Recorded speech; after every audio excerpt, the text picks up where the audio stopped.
Meland TV. Welcome to another fire episode of the Mobile Schools podcast. Remember, don't like, don't share, don't subscribe, don't comment, don't try to engage. Like, we're not here to engage at all. At all. We're not engaging here. We're not engaging at all. So today I want to talk about digitalization and the townships. It's going to be very difficult for us to promote digitalization as a nation, to promote digitalization in a township. So let's start with like fiber. In a lot of townships now, there's a lot of fiber that's been put there so that we can get affordable and very quick internet. But those cables are getting stolen 2 days, 3 days later. Number one, we all know where they end up.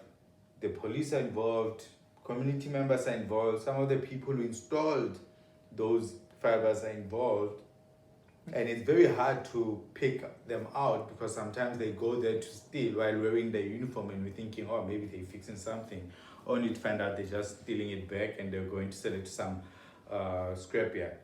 So we've been trying to get hold of a lot of scrapyards in the township saying, hey, you guys are going to be shut down by the government at some point because you keep buying like stolen material, you keep buying stolen copper. So work with us on our e-waste project so we can teach people about recycling, upcycling, and just the whole e-waste process and how they can make money out of it. And also that's going to put you in your good books. Of course, they said no. Story of our life. And when I say our, I mean me. But when it comes to digitalization, is that we tried very hard to work on installing affordable Wi-Fi in the townships, but the problem was that the towers were far away and it was just going to be like crap Wi-Fi. And then lately they've installed fiber where we're trying to install these where we're trying to install this affordable Wi-Fi. But our worry now is that with all that fiber, even if people don't steal it, most of the things that are supposed to make our lives a bit easier by having fiber and being connected to the internet involves like basic stuff like, can you order food?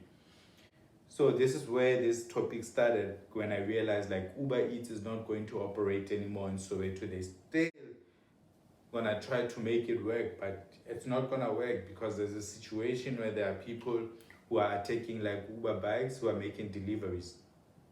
You might think, dog, it's just some kids who are playing around. No, it's not some kids playing around. It's poor people who just want something to eat and they have a lot of time on their hands. So we need to stop blaming like kids, but should we blame poor people? Yeah, this thing of like excusing bad behavior from poor people is not going to work because it messes up things for everyone. So if Uber Eats just pizza, double decker or triple decker that you buy from Devoniers, if it's no longer being delivered to the townships because people keep taking those motherfuckers in those little bikes, do you realize now it's going to take us more time to introduce a situation where we can deliver medicine to old people, which is something that we're trying to do with On The Way anyway. We are trying to introduce a courier company that involves like people who are not mobile, so people who just want to go to one section of the area. So if somebody's going there anyway, it's like, hey, pick this person up, like lift, fanaka lift type of thing. But this situation with Uber Eats, because you have to understand, Soweto is probably one of the richest townships in South Africa. Actually, I don't even think, I know Soweto is one of the richest townships in South Africa. It's one of the most populated. Between Soweto and Botshabelo, I think Soweto is number one. But in terms of the amount of money, Soweto has more money because there's a lot of people in Soweto who work. So that's very important. So if you're gonna get into your little car, go to Joburg, make yourself the little change that white people give you because you still think EFF is your enemy. Come back and you're like, I feel like a beg. I just had a shitty day because I had to fight for aircon with some white motherfucker who thinks that I want to be in a stuffy room. We like stuffy things. We need fresh air in the middle of winter. I just need a bag. If that person cannot get a bag, they're going to move away move away and move out of the township.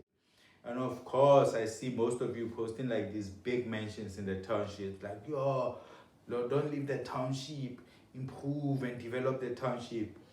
Psst, psst, psst. Leave. Via. You're gonna spend all that money extending, doing a double story, and then you're gonna get upstairs on your balcony and give me cuckoo in front of you. What type of view is that? You wake up the following day, Makiwa house 4 houses away now has a shebeen because you have those nice lights outside of your mansion. Now it's a toilet there. People come pee on your wall. And when they drunk, they just steal your globes. Via. If you can't via. Like, there's no pride in staying in the township. Bro, you can't have Uber Eats. You can't have deliveries. Courier companies, like, they are going to start cutting off like those places, and they're going to put a whole lot of other people who are not qualified to make deliveries, and those people are going to steal from you. So that's why we are trying to establish ourselves author by hiring people that work where we know this is where you work. Like, this person is just using this courier gig because we need something from Joburg to reach this township, and he stays in that township. And the people who are waiting for that package, they know that guy, like, hey, go there. So we are really shooting ourselves in the foot by letting all these petty crimes take over businesses in the township. And then that means if they cannot deliver beggar stairs, a simple thing like beggar stairs, it's going to be difficult for somebody who makes kotas or who makes lasagna in the township to register on Uber Eats and say, hey, there's not a lot of places that make lasagna or sushi in the township. I'm going to like start a ghost kitchen in the township that makes sushi. Because we want sushi also in the township, but if we have to travel all the way to Omaha, Josie to go get it, when there's somebody who can make it, who went to a chef school, but the problem is that they cannot deliver because Barry fella keeps stealing salmon just to not even enjoy it because Hana, the soya sauce, Hana, radish, that's hot radish, by the way, that's not salam, that's not sawabi. Let's not lie to ourselves, but it's a mind thing. That's a topic for another day about things that we think are what they are and we've accepted, but they're not. So wasabi is that we get when you buy sushi is not really wasabi. It's like horseradish. It's a leaf, but it's not. Wasabi is very expensive. I digress. So if you cannot order anything, if you cannot have movement of goods because of crime, that means there's not going to be a lot of business. So I've made an example of somebody who wants to start a ghost kitchen near sushi. If you cannot sell sushi in Soweto because somebody keeps stealing it, what's the point of trying to develop the township? So now, if you cannot sell your sushi, what about groceries? You know how many jobs we can create by just having a partnership with like your local spa, and then you just say, hey, somebody wants to buy these groceries. Guys, buying groceries is simple. Coca toothpaste, kapo for 2 kg, rice 10 kg, 10 kg chicken, soup, no soup, say 5, and the spice people in the township that we love, that yellow one, smile and something. That's easy to do, and you get somebody to come there to Spa, pick them up. So Spa has hired somebody who does these online package and packages them. You come through, they give them to you, they charge that person over the phone because that person has Wi-Fi, so they can just pay on the app. But it's going to be difficult to do those things if somebody's gonna steal your 10 kg whole. So we need to realize that the source of all these problems, I wanna say it's Ramaphosa, but people are gonna be like, no, you're unfair. These problems have been there forever. You can just say it's the ANC. No, I wanna say it's Ramaphosa. The source of the problem, Ramaphosa.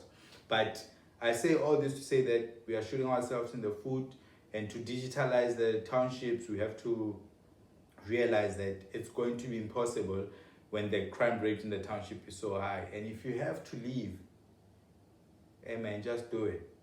Like you're not gonna get anything done, because already you're paying too much money transporting your kid to the schools that are in the suburbs. So move to a closer suburb there. Like, I know you grew up in the township, you love waking up on a Sunday, stand outside your gate and have your beer, and your friends come and you guys drink until lunch, and you have scorpo, and then by the time you realize you have to go to work on Monday, and then you go there late, and then your boss keeps saying that you're a drunkard who comes late on Monday, and then you lose your job because you're drinking with your friends, and then you call them and ask them for petrol money because they asked you to go pick up some girls, and then you wasted your petrol money, and then they tell you they cannot help you, and now you don't have friends because you're complaining that they're busy posting their pictures, having dinner with their kids when you spend money on them, but they don't spend their money on you, and then getting frustrated when you can just move to the township and get bored out of your fucking mind but have money. This is not a podcast. I'm not podcasting here. I'm not a podcaster. I'm an independent TED Talk. Habash.